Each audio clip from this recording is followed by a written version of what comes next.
A lot of you have asked, are there frameworks for giving critical feedback, having difficult conversations, as well as preserving the relationship?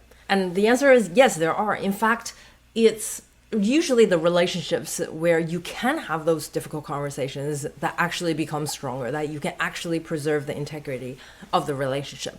So the one that I use at work, in my personal life, is an adaptation from nonviolent communication. The framework has 4 steps. You start with observation, and then feelings, and then need and request. So it goes something like, hey, here's what I've observed. This made me feel XYZ. I feel like you're not prioritizing the project. I feel like you're not quite listening to the feedback from others.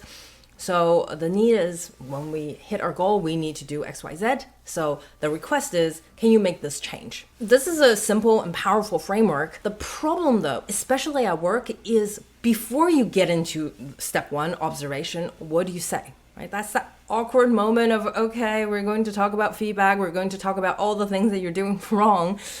The other person is going to be defensive. Doesn't matter how well we package it.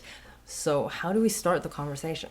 And this is where I adapt MVC, nonviolent communication, with starting with feeling and feeling about how I feel about having this conversation.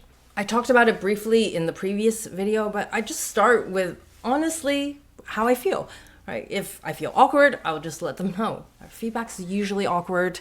I always worry about whether you'll take it the wrong way, whether I'll say it the wrong way.